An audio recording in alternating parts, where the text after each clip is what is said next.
하나님 말씀 보겠습니다. 창세기 29장 1절에서 14절 중반까지 보도록 하겠습니다. 구약 41쪽입니다. 창세기 29장 1절부터 함께 교도하시겠습니다. 1절 제가 먼저 읽습니다. 야곱이 길을 떠나 동방 사람의 땅에 이르러 원정들의 우물이 있고 그 곁에 양떼가 누웠으니 이는 목자들이 그 우물에서 양떼에게 물을 주니라. 큰 돌로 우물하기를 못하더라. 모든 떼가 모이면 그들이 우물하기에서 돌을 옮기고 그 양떼에게 물을 먹이고는 우물하기 그 자리에 다시 그 돌을 덮더라. 야곱이 그들에게 이르되 내 형제여 어디서 왔느냐. 그들이 이르되 하나님께서 왔느냐. 야곱이 그들에게 이르되 너희가 나홀의 손자 라반을 아느냐. 그들이 이르되 아노라. 야곱이 그들에게 이르되 그가 가나안이라. 이르되 너는 가나안이라. 그의 딸 라반이 지금 양을 몰고 오느니라. 야곱이 이르되 해가 아직 높은즉 가축 모일 때가 아니니 양에게 물을 먹이고 가서 풀을 뜯게 하라. 그들이 이르되 그가 그래야지 못하겠노라. 때가 다 보이고 목자들이 우물하기에서 돌을 옮겨라. 우리가 양에게 물을 먹이리라.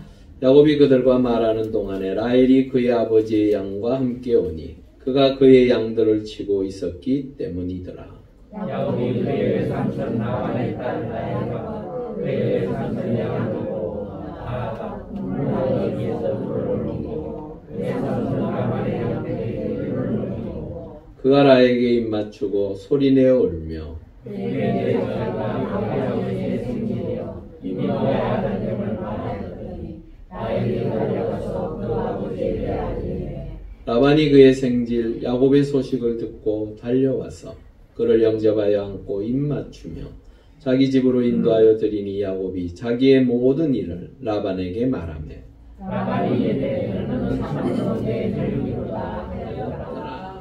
아멘. 중간까지라고 했습니다. 예, 우리 전우자으로 인사하시죠. 반갑습니다. 반갑습니다. 예, 날씨가 참 좋습니다. 가을이 제가 오늘 아침에 가을 길을 쭉 오다 보니까 단풍잎이 많이 떨어지더라고요. 그리고 은행잎도 많이 떨어져요.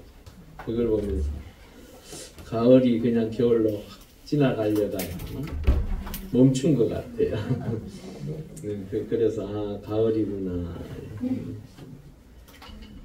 요 근래에 가을이라고 이렇게 느껴볼 수가 없었던 것 같아요. 한 몇 년 동안. 조금 이래 선선하다 싶으면 바로 겨울이 들이닥치더라고요. 어쩌면 이 가을에 그 노래도 있잖아요. 10월의 마지막 밤. 얘기하는 부르는 걸 이렇게 들으면서 우리도 좀 이러한 가을을 좀 만끽하며 목사님 살기가 팍팍해 죽겠는데 무슨 가을을 만끽합니까? 네, 그럴 때일수록 조금은 여유를 가지시고 이 가을에 풍성함을 누리셨으면 좋겠습니다. 마음의 여유를 갖지 않으면요 내 삶은 늘 바쁩니다. 그리고 쫓이게 돼 있습니다. 누가 그러더라고요. 집에서 먹고 노는데도 세월은 왜 이리 빨리 갑니까? 내 마음은 왜 이리 분주할까요? 누가 그러더라고요. 왜냐 그러면 마음에 그런 생각을 담아두지 않으면 끝내는 그 여유로운 삶, 그거 누가 주는 게 아니에요. 내 스스로가 마음의 풍성함을 통해서 조금은 여유를 가질 때에 세상이 내 마음에 들어오고 내 생각이 그 세상을 바라보며 평안을 찾는 것입니다. 여러분 정치, 경제, 사회, 문화, 국방, 외교 지금 불안하지 않은 곳이 어디 있습니까? 다 불안합니다. 경제는 제가 우리 집사람하고 얘기하면서 그런 얘기를 했어요. 뭐 안 오른 게 진짜 하나도 없네. 정말로 작년이 다르고 올해가 다르고 분명 내년도 또 달라질 건데 야 참 천정부지로 모든 게 다 불안하고 어렵고 힘들고 배추도 한쪽이 진짜 금쪽이에요. 그렇죠. 이제 배추가 이제 나오면 좀 내리겠죠. 그 금쪽이와 함께 산다는 거 참 힘들어요. 맞죠? 이게 무슨 말인지 뭐 알아들으십니까? 네, 배추 한쪽이 금쪽이가 돼서 참 힘들게 해요. 집에 있는 금쪽이도 힘들어 죽겠는데. 예, 여하튼 우리의 삶의 자리에서 조금은 여유를 가지시고 하나님께서 우리에게 부어주시는 그 은혜를 누리실 수 있기를 바랍니다. 아멘. 오늘 제목이 무엇입니까? 인생의 전환점. 사실 야곱에게 있어서 하나님의 은혜로 말미암아 복은 받았습니다. 하나님께서 부어주시마 하셨습니다. 그리고 그 아버지를 통하여 복을 빌었고 또한 자기가 직접 베델이라는 곳에서 하나님을 만남으로 복을 받았습니다. 여러분들의 베델은 도무지 어디십니까? 여러분들의 베델은 여러분들이 기도하는 그 무릎이 닿는 그곳이 바로 베델인 줄 믿습니다. 아멘. 여러분이 목사님 교회가 베델이 아닌가요? 예, 베델일 수도 있죠. 맞습니다. 교회가 베델일 수도 있습니다. 하지만 내가 하나님 앞에 무릎 꿇을 수 있는 그곳이 바로 베델입니다. 하나님께서는 그 베델을 통하여 우리에게 무엇을 약속하셨습니까? 내 자녀로서 축복하겠노라고 말씀하셨습니다. 특히나 야곱에게 내가 너와 함께 한다라고 말씀하셨어요. 여러분들의 베델을 통하여 집에 계실 때 여러분들의 설거지하는 그 주방이 베델일 수도 있습니다. 여러분 설거지하면서 자꾸 딴 생각하지 마시고 오늘 저녁에 뭘 할까? 뭘 할까 궁금하지요. 생각해야지요. 그렇지만 그거보다도 그 설거지를 통해서도 하나님을 찬양하고 그 찬양 속에서 하나님의 은혜를 누리고 그것이 기쁨이 되어진다면 어쩌면 그곳이 하나님께서 여러분을 만나는 곳입니다. 그것이 바로 여러분들의 베델입니다. 여러분 아이들과 함께 한다라는 것이 결코 쉬운 일은 아니에요. 그렇지만 그 아이들을 돌보면서 하나님의 은혜를 구하고 그 하나님의 은혜 가운데 그 아이들이 내 가슴에 기쁨으로 다가올 때 그곳이 바로 우리에게 있어서 베델입니다. 여러분 그 베델을 통하여 여러분들의 삶이 참으로 하나님과 날마다 함께하는 놀라운 은혜가 있기를 바랍니다. 오늘 말씀에 1절에 보면요. 야곱이 길을 떠나 동방 사람의 땅에 이르렀다라고 표현하고 있습니다. 이게 길을 떠나라는 이 말은요. 원어적인 의미로는요. 두 발을 들다라는 뜻이에요. 이게 그냥 한글로만 길을 떠나 이렇게 대하면 사실은 뭐 크게 큰 의미가 없어요. 우리가 길을 갈 때 떠나는 거 당연한 거 아닙니까? 목적지를 향하여 가는 게 당연하잖아요. 그런데 야곱이 아버지 어머니 품을 떠나서 이제 한 5일에서 6일 사이에 지금 베델이라는 곳에서 하나님을 만났어요. 사실은 가장 힘든 시기예요. 왜 그러냐 그러면 그냥 내가 어쩔 수 없이 떠나긴 하지만 모든 것을 포기하고 이제 떠나야 되는 그 입장에서 하루 이틀은 그냥 기분 좋게 갈 수 있어요. 그렇지만 이제 3일, 4일 되다 보면 집에서 평안하게 누워 자던 걸 생각해 보면 베델에서 어떻게 자고 있었습니까? 무엇을 베개 삼아서? 돌을 베개 삼아서. 여러분 돌 베고 주무셔 보셨습니까? 저는 한번 자봤습니다.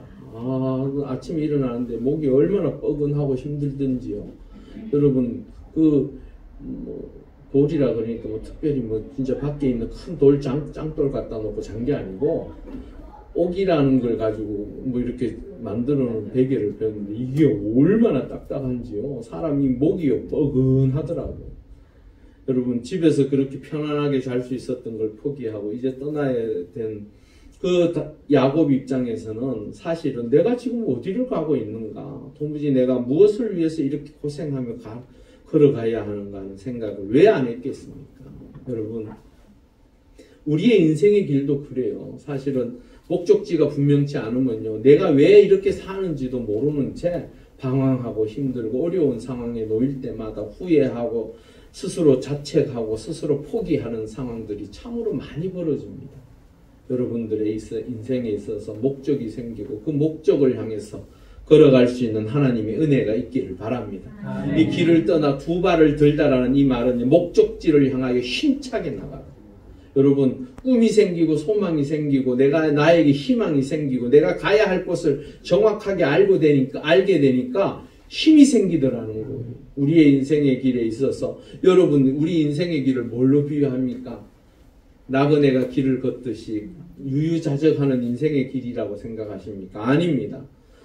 얼마나 힘들고 어려운지요. 이 세상을 사는데요, 정글과 같은 세상에서 산다라고 이야기하더라고요. 약자는요, 강자에게 먹히는 세상에 살고 있습니다. 여러분, 정말로 내가 정신 똑바로 차리고 살지 않으면 내가 어느 순간에 어떻게 함몰되어지고 그 속에서 무너져 내리는지 나도 모르는 채 그런 세월을 살면서 방황하고 힘들어하고 고통스러워하고 어려워합니다. 여러분, 우리에게 있어서의 목적지는 분명합니다. 우리의 목적지가 어디입니까? 천국입니다. 여러분, 이 땅에 사는 그 세월이 우리에게 있어서 참으로 100년이라는 이 세월을 통해서 마지막이 분명히 있다는 것을 우리는 알고 있습니다.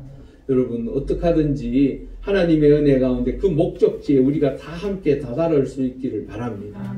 그 하나님께서는 하나님의 백성들, 주의 자녀들이 어려운 상황 속에서 그래도 일어나서 힘차게 목적지를 향하여 달려가기를 원하시는 분이 우리 하나님이십니다. 여러분, 내 삶의 자리에 두려움과 절망이 있습니까? 하나님의 언약을 통하여 비록 내 마음속에, 여러분, 그 돌을 베고 잤다라는 얘기는 자기의 불편했다라는 얘기잖아요. 그러면 그 광야에서 제일 무서운 게 뭡니까? 사실은 불뱀도 있고요. 제일 무서운 게 사실은요, 정갈이래요. 정갈. 그 광야에 정갈이 그렇게 많대요. 그래서 이 정갈과 또한 불뱀이라는 게 그 사막에만 있는 뱀이 있어요. 물리면요, 사람이 순식간에 40도, 50도씩 막 오르는 거예요. 50도 올라가면 죽죠. 40도까지 막 이렇게 오르는 거예요. 완전 사람이 정신을 못 차리고 온 몸이 불덩어리가 돼요. 그래서 불뱀이라고 하는 거예요. 그 뱀이 언제 슬쩍 지나갑니까? 한번 물고 지나가겠죠. 그러면 그때부터 고통스러운 거예요. 광야에서 잔다라는 것은 참으로 힘들고 어려운 상황이에요. 그러면 그 두려움과 염려, 낮인들 뭐 편안합니까? 그 햇볕 50도에 가까운 그 햇빛이 내려쬐는 그 광야를 지나야 할 때 얼마나 힘들었을까요? 남 모르게 겪는 그 두려움과 절망 속에서도 하나님께서는 이 야곱을 만나러 오셨어요. 여러분, 이러한 것들을 사실은 우리가 믿음을 통하여 이겨내야 되는데, 저 작가 이요셉 작가님이 그런 얘기를 하더라고요. 하나님을 향한 그 믿음, 그 은혜가 나에게 들어오면서 나에게 있는 두려움과 절망이 미뤄져 나가더라는 거예요. 저는요, 어떻게 생각했냐면요, 하나님을 향한 믿음이 생기면 이 두려움과 절망이 그냥 뭐 사라지고 뭐 없어지고 이런 건 줄 알았어요. 그런데 그 믿음이 내 속에 있는 두려움과 절망을 밀어낸대. 그거 들으면서 좋더라고요. 그게 맞는 것 같아요, 정말. 어느 한순간에 여러분 믿음이 생겼다고 해서 두려움이 사라지고 절망이 사라집니까? 여러분 기도하고 난 다음에 나가면서 걱정합니까? 안 합니까? 여전히 걱정을 하고 있는 게 우리 모습이더라고요. 여전히 내 속에 남아있어요. 그러나 하나님을 향한 그 믿음이 내 속에 점점 자라나면 그것이 점점 내 삶의 영역에서 자리를 넓혀가더라는 거예요. 그래서 내 속에 있는 이 물 속에 있는 잔이 은혜가 충만하면 물이 흘러 넘치듯이 이 안에 담겨져 있던 두려움과 절망이 하나님의 은혜가 들어감으로 밖으로 빠져나가 버리고 그런 은혜의 역사가 있는 거더라고요. 여러분, 하나님의 은혜 가운데 내 삶의 자리에 때로는 이 속에 물이 비어져 있을 때에 나도 모르게 슬며시 들어오는 그 두려움과 절망들이 또다시 하나님의 은혜를 경험하고 주의 은혜 가운데 그 모든 것이 미뤄져 나갈 수 있기를 주의 이름으로 축원합니다. 아멘. 그 은혜를 누리셔야 돼요. 그러기에 시편 16편 11절을 한번 읽어보겠습니다. 주께서 생명의 길을 내게 보이시니 주의 앞에서 충만한 기쁨이 있고 주의 오른쪽에는 영원한 즐거움이. 아멘. 여러분들이 그 하나님을 영접하고 하나님의 은혜 가운데 살면 내 삶의 자리에 하나님의 놀라운 기쁨이 충만한 삶이 되어지는 줄 믿습니다. 여러분, 그 두려움과 절망, 어려움, 힘든 상황들이 하나님을 믿는 그 믿음을 통하여 밀어내지는 놀라운 은혜가 있기를 바랍니다. 그분은요, 그분과 함께 한다라는 것은 무엇이냐? 주의 오른쪽에는 영원한 즐거움이 있다라는 것입니다. 이 땅에 사는데 누가 즐겁다라고 표현할 수 있겠습니까? 즐거움은요, 잠시 잠깐이 맞지요? 여러분들의 삶의 자리에 즐거움이 늘 충만하던가요? 제가 볼 때는 걱정과 염려와 불안과 초조와 고통과 두려움이 더 많습니다. 그런 삶의 자리, 이 땅에서만 누린다라고 표현하기는 좀 그런데 이 땅에서만 누리고 내가 가는 그 영원한 천국에서 영원한 즐거움을 누리며 사실 수 있기를 바랍니다. 그러고 난 다음에 야곱이요, 이제 그 하란 땅에 거의 근접해서 도착했어요. 그곳에 마침 들어가는데 보니까 많은 목동들이 자기 양떼를 데리고 오는 거예요. 그래서 묻습니다. 너희들이 어디서 왔느냐 하니까 뭐 어디서 왔다 했어요? 하란에서 왔다라고 말하고 있어요. 자신도 모르게 그냥 걸어온 그 시간이 이제 하란이라는 자신의 최종적인 그 목적지에 이제 거의 근접해 왔습니다. 그러면서 야곱이 4절에 보니까 그들에게 이렇게 말합니다. 내 형제여 어디서 왔느냐? 그들이 이르되 하란에서 왔느냐. 내 형제요. 저는 이 말이 참 좋더라고요. 우리는 하나님의 은혜 가운데 형제 자매인 줄 믿습니다. 여러분, 왜 아멘을 안 하십니까? 중요한 얘기 지금 하고 있는데. 여러분들은 하나님의 은혜 가운데 형제 자매세요. 그런 생각을 가져야만 하나님 은혜 가운데 누구를 위하여 기도해 줄 수 있고, 누구를 향하여 배려할 수 있고, 누구를 향하여 생각하며 그를 위하여 수고할 수 있는 거예요. 하나님의 사람들이 아무 생각 없이, 아무 뜻 없이 누군가를 섬기고 누군가를 돕고 배려하고 함께 하는 것이 쉬운 일이십니까? 여러분, 세상에 나가면요, 다 나라는 사람이 중심이 돼서 세상이 돌아가는 것 같잖아요. 그렇지만 그렇지 않더라고요. 공동체 안에서 내가 중심이 아니라 함께 나누고 베푸는 그 마음이 들 때에, 근데 그것이 어디에서 나타나는 줄 아십니까? 바로 말에서 나타나요. 말에서. 여러분들이 어떤 말을 하느냐에 따라서 내가 있는 그 공동체가 더욱더 행복해질 수 있고 기쁨이 충만해질 수 있고 즐거울 수 있지만, 내 말 한마디 때문에 모두가 힘들어하고 고통스러워 할 수도 있음을 깨달으셔야 돼요. 잠언 55장 1절에 보니까 우리 한번 읽어보겠습니다.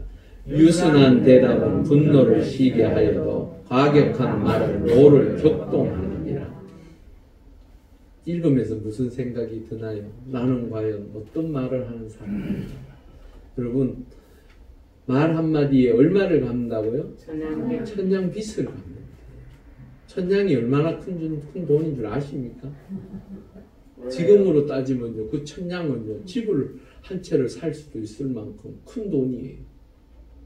그만큼 말 한마디 잘한 것이 그 사람을 어떻게 한다고요? 감동케 한다. 여러분들의 삶의 자리에서 내가 말 한마디 잘해서 그 놀라운 은혜의 역사를 경험하실 수 있기를 바랍니다. 여러분들의 말을 통하여 그 사람이 그 사람의 삶의 자리가 기쁨이 될 수 있기를 바랍니다. 과격한 말로 인하여 노를 격동한다. 노를 더 분노케 한다. 더 크게 만들어 간다라는 거예요. 여러분들, 내가 때로는 분노할 때 있습니까? 없습니까?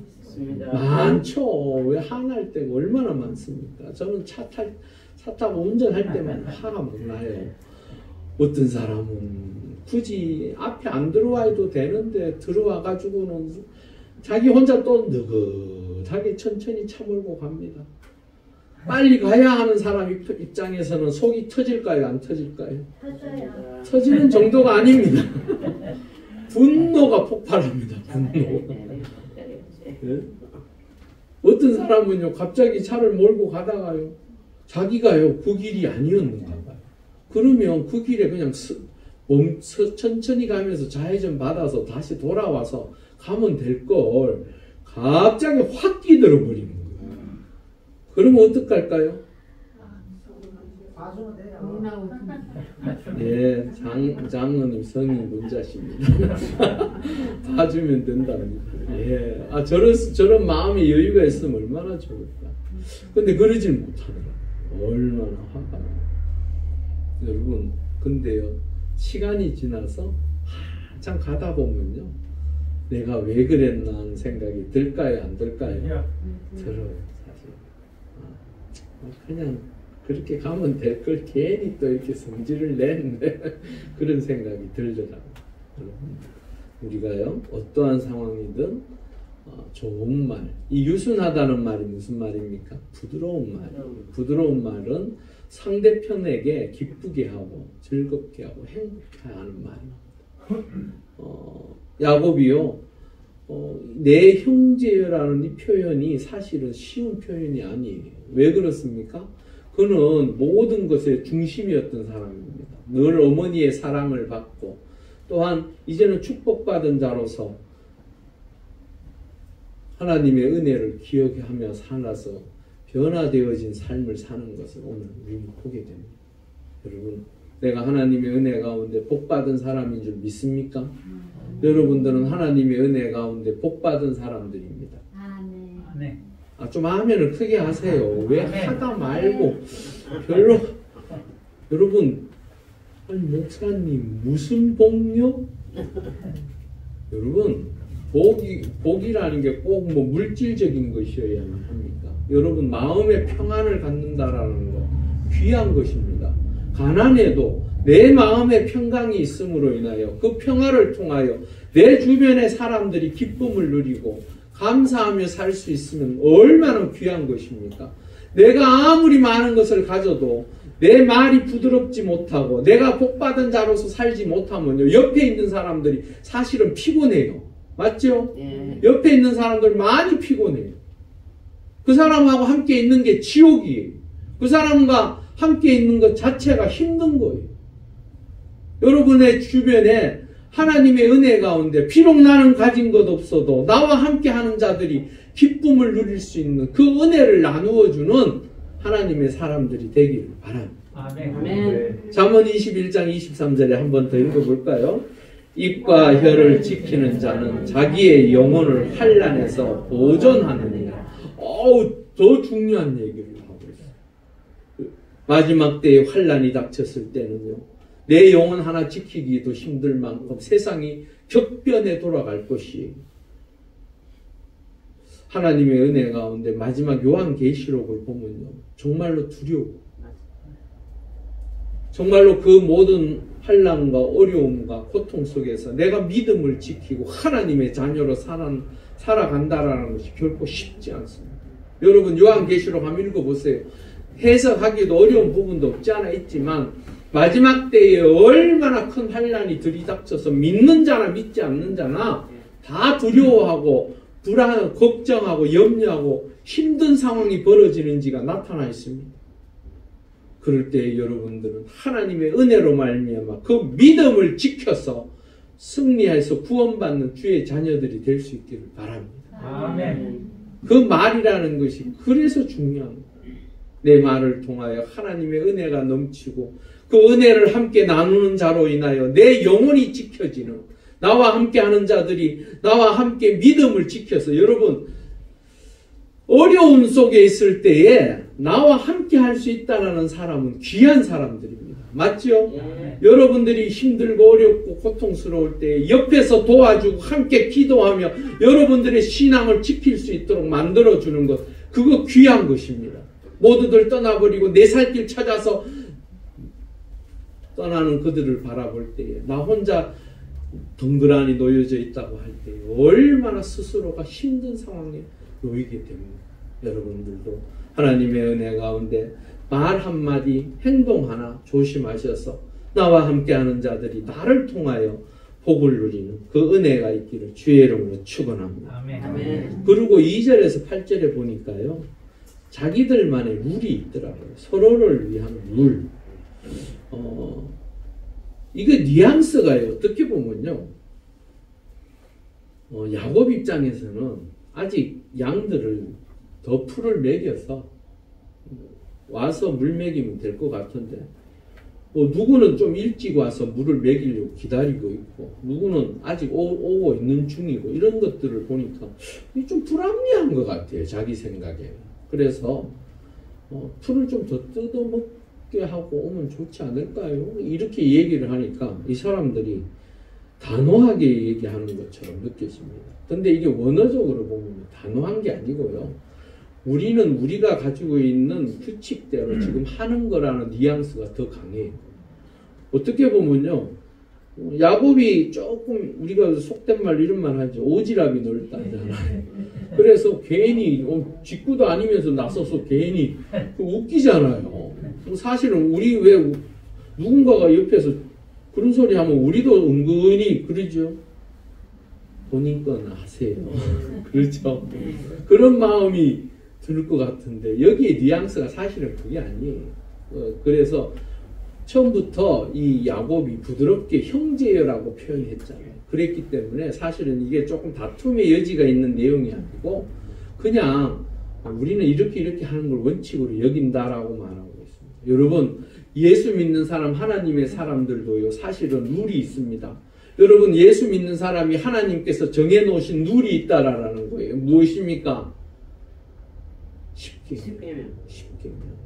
근데 예수 그리스도께서 그 10계명을 두 가지로 축약하셨어요. 그게 무엇이라고요? 하나님을 사랑하고 내 이웃을 내 몸과 같이 사랑하라. 두 가지로 줄여놨어요.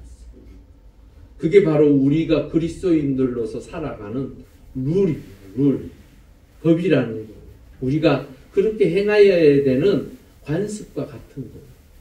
여러분, 예수 그리스도를 구주로 고백하는 하나님의 사람들이 이 룰을 지키면서 살면 어떤 일이 벌어지고 어떻게 될까? 우리 고린도전서 10장 23절에서 24절 읽어보겠습니다. 모든 것이 가하나 모든 것이 유익한 것이 아니요 배우는 것은 아니니 누구든지 자기의 유익을 구하지 말고 남의 유익을 구하라. 여기 말들 중에요. 여기 보니까 모든 것이 가하나 모든 것이 유익하지 않고 모든 것이 가하나 모든 것이 덕을 세우는 것은 아니라고 합니다. 우리 쉽게 얘기하면요, 바른 말 하면 좋은 사람입니까? 착한 사람입니까? 어떤 사람입니까? 그렇죠, 그렇죠. 상황에 따라서 굉장히 중요해요.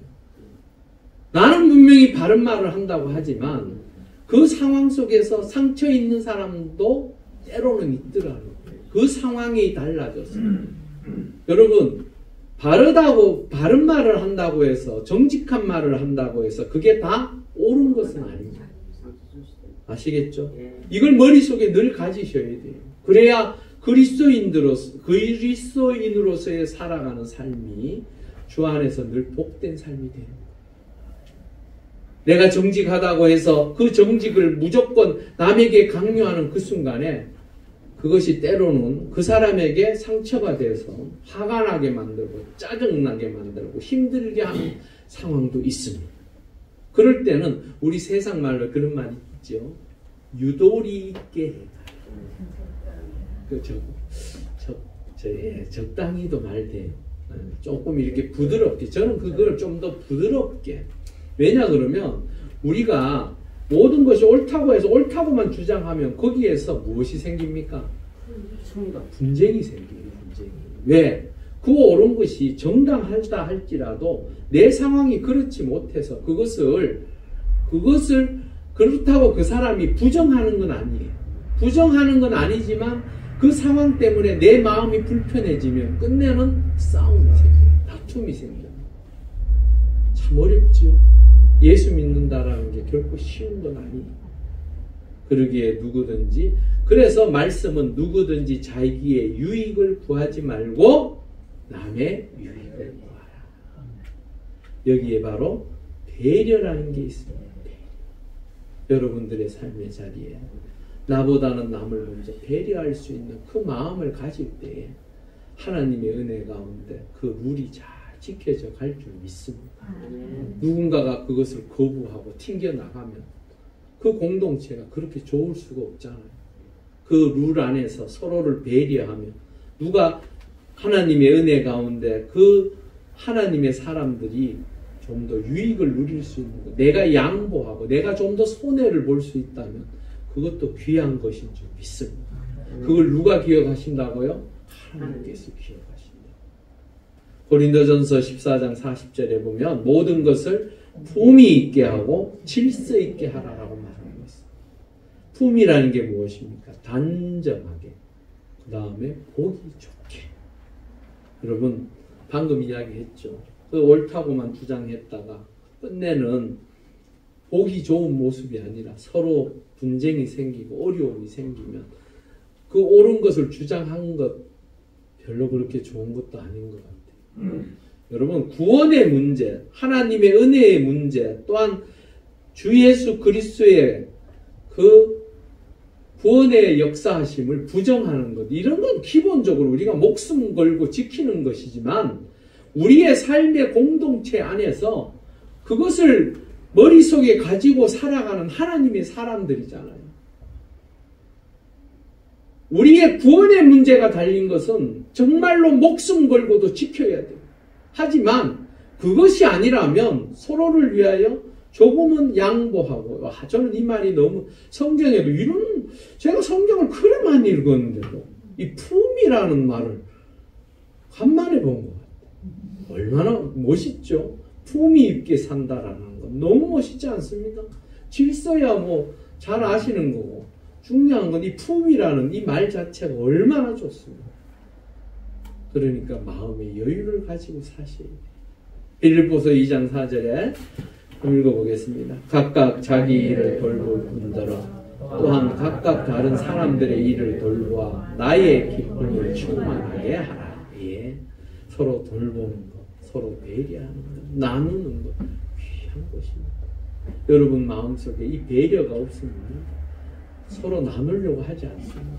남 불쌍히 여기고 그 사람을 바라볼 때 안타깝게 여기기에 우리가 배려할 수 있는 것입니다. 그러기에 어쩌면 결론적으로 골로새서 3장 12절에서 14절 말씀 우리 함께 읽어보겠습니다. 그러므로 너희는 하나님이 택하사 거룩하고 사랑받는 자처럼 긍휼과 자비와 겸손과 온유와 오래 참음을 못 입고 누가 누구에게 불만이 있거든 서로 용납하여 피차 용서하되 주께서 너희를 용서하신 것 같이 너희도 그리하고 이 모든 것 위에 사랑을 더하라. 이는 온전하게 매는 이니라. 아멘. 여기에 보니까 주께서 너희를 어떻게 해요? 용서하신 것 같이 너희도 그리하고 이 위에다가 무엇을 더하라고요? 사랑을 더하라. 이게 핵심입니다. 그리스도인들에게 핵심입니다. 하나님의 은혜 가운데 살아가는 사람들이 하나님이 나를 용서하여 주셨음에 여러분 감사하십니까? 하나님께서 나를 용서하셔서 주의 자녀 삼으신 것을 믿으십니까? 아멘. 여러분 그렇다면 그 안에서 나도 그렇게 행함으로 인하여 하나님의 뜻을 이루어 가야 할 줄 믿습니다. 아멘.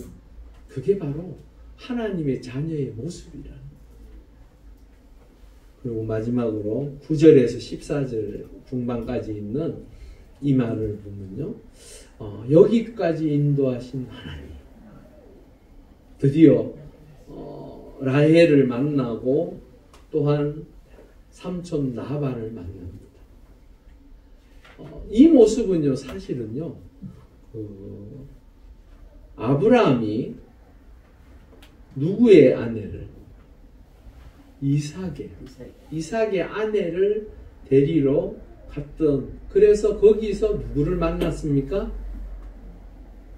리브가를 만났어요. 그러니까 야곱의 어머니를 만난 거예요. 아브라함이 늙은 종인 에셀에게 보내서 뭐라고 했냐면, 가면 하나님께서 잘 준비하고 있을 것이다. 분명히 하나님께서 누군가를 붙여주실 것이다. 그래서 엘리에셀이 가면서 알겠다고. 그러면 내가 그걸 믿고 가겠다고. 갔는데요. 정말로 한 여자가 나타난 거예요.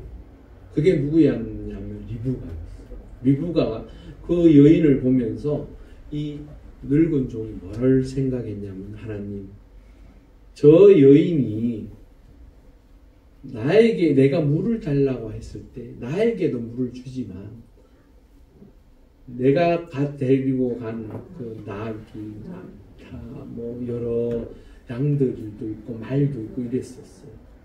그 동물들에게까지 주겠다고 하면 하나님께서 우리에게 약속하신 그 사람인 줄 알겠다라고 이야기해요. 그러면서 그렇게 행하는 리브가를 보면서 뭐라고 이야기를 했냐면, 이 늙은 종이요, 순적하게 만나게 하시다. 하나님께서 계획하신 대로 우리에게 선한 길을 통하여 만나게 하셨다라고 고백하고 있어요. 오늘 야곱은 사실은 800km나 되는 800km 정도 되는 그 멀고도 먼 길을 걸어서 거의 한 달 가까이 이 하란이라는 곳에 도착하게 됐어요. 요즘은요, 차로 가면 뭐 한 7, 8시간요 가면 갈 수 있잖아요. 근데 지금처럼 나침판이 있습니까? 그렇다고 엄마가 내려오면서 우리 아들이 이 다음에 크면 이 길을 올라가야 되니까 내가 조금 기록을 해놔야겠다 해서 기록해 놓은 것도 없어요. 엄마의 머릿속에는 아마도 그 길이 어떤 길인지 몰랐을 거예요. 그런 상황에서 혼자서 떠났던 그 길이, 하나님께서 내가 너희에게 축복하마, 내가 너희에게 복주마, 내가 너와 함께하마 하셨던 그 말씀이 드디어 이루어졌습니다. 여기까지 인도하신 그 하나님의 은혜가 우리의 삶의 자리에도 있기를 바랍니다. 아멘. 잠언 16장 9절 우리 한번 읽어볼까요? 사람이 마음으로 자기의 길을 계획할지라도 그의 걸음을 인도하시는 여호와시나. 아멘. 하나님의 은혜 가운데 여러분들이 계획하고 준비하고 생각하고 내가 행하고자 하는 그 모든 일들이 하나님의 은혜 가운데 주의 뜻 가운데 이루어지며 응답받기를 바랍니다. 하나님께서 지켜주시고 함께하여 주시면 여러분들의 생각과 여러분들이 원하는 것보다 훨씬 더 좋은 것으로, 귀한 것으로 채워가실 줄 믿습니다. 아멘. 이사야 48장 17절에 너희 어떤 하나님이신지 우리 한번 보겠습니다. 너희의 구속자시요 이스라엘의 거룩하시니 여호와께서 이르시되 나는 너희를 인도하고 가르치고 너를 마땅히 행할 길로 인도하는 내 하나님 여호와라. 아멘. 여러분, 여호와 하나님, 여러분들을 지키고 여러분들을 구원하신 그 하나님은 어떠한 분이시라고요? 네게 유익하도록 가르치고 또한 너를 마땅히 행할 길로 인도하는 분, 그분이 바로 여호와 하나님이신 줄 믿습니다. 여러분들의 삶의 자리에 그분과 함께함으로 하나님께서 가르치시고 인도하시는 그 은혜의 역사를 오늘도 누리고 영원토록 누리실 수 있기를 바랍니다. 아멘. 여러분들이 가야 할 때 얼마나 고민스럽습니까? 때로는 일을 행할 때에 선택하고 결정할 때 얼마나 고민되고 또한 어떻게 하는 것이 옳은 것인가 두렵고 떨림으로 결정하지 않습니까? 여러분, 그럴 때에 우리가 어떻게 해야 한다고요? 여호와 하나님 앞에 기도하며 그 뜻을 찾아서 하나님께서 열어놓으신 정말로 우리를 살리시고자 하시는 그 길을 걸어가실 수 있기를 바랍니다. 마지막으로 누가복음 1장 78절에서 79절 한번 읽어보겠습니다. 이는 우리 하나님의 긍휼로 인함이라. 이로써 돋는 해가 위로부터 우리에게 임하여 어둠과 죽음의 그늘에 앉은 자에게 비치고 우리 발을 평강의 길로 인도하시리로다 아니라. 예수 그리스도께서 이 땅에 오시면 곧 우리에게 돋는 해가 위로부터 내려오는 것과 같이 하나님의 은혜가 우리에게 어둠과 죽음의 길을 멀리하고 그 길에서 우리를 건져주시기 위하여 이 땅에 예수 그리스도께서 오셨습니다. 아멘. 그 예수 그리스도를 통하여 여러분들이 걸어가는 그 길이, 여러분들의 그 발걸음이 평강의 길로 인도되기를 주의 이름으로 축원합니다. 아멘. 그리하여 날마다 하나님의 은혜 가운데 승리의 삶을 살아가고 인생의 전환점, 야곱에게서도 이제 이 인생의 전환점에서 그 하나님의 은혜로 말미암아 살아왔음을 고백하고 그 삼촌과 함께하는 삶을 통하여 하나님께서 복 주시는 것을 우리가 다음 주부터 경험할 것입니다. 우리도 그 놀라운 은혜의 역사를 누릴 수 있는 우리 모두가 될 수 있기를 주의 이름으로 축원합니다. 우리 함께 기도하시겠습니다. 한 30초 정도 하나님 우리를 불쌍히 여기시고 우리를 지켜주셔서 우리가 살아가는 삶의 자리, 때로는 인생의 전환점에서 하나님의 거룩하고 복된 그 생명의 길을 주님과 함께 동행하는 귀한 주의 자녀, 주의 백성이 되게 해달라. 우리 한 30초 정도 간절히 기도하시겠습니다. 할렐루야. 아버지 하나님 감사합니다. 우리를 사랑하여 주셔서 주의 자녀 삼으시고 하나님의 은혜로 당신과 날마다 함께 걸어갈 수 있게 하시니 감사합니다. 간절히 기도하옵기는 우리가 걸어가는 이 삶의 길, 때로는 두렵고 염려되고 걱정되고 불안하고 힘들고 어려운 상황이 놓여있지만 우리가 아버지 하나님 앞에 기도하고 하나님을 붙잡음으로 그 하나님과 함께함으로 날마다 승리의 길, 복된 길, 은혜의 길을 걸어가는 하나님의 사람들 되게 하여 주시옵소서. 그리하여 우리의 인생의 전환점에 있어서 하나님께서 허락하신 그 놀라운 복을 누리며 살아가는 우리 모두가 되게 하여 주시옵소서. 할렐루야. 아버지 하나님 감사합니다. 하나님의 은혜 가운데 우리가 하나님을 아바 아버지라 부르게 하시고 그 하나님의 은혜 가운데 생명의 길, 복된 길, 형통의 길을 걷게 하시니 감사합니다.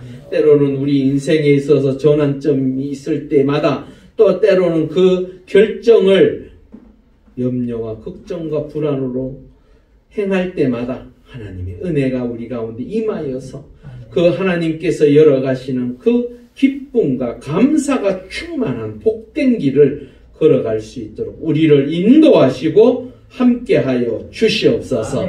그리하여 날마다 승리의 기쁨과 감사가 충만한 우리의 삶이 되게 하여 주시옵소서. 감사함을 돌리오며 예수님의 이름으로 간절히 기도 올리옵나이다. 아멘.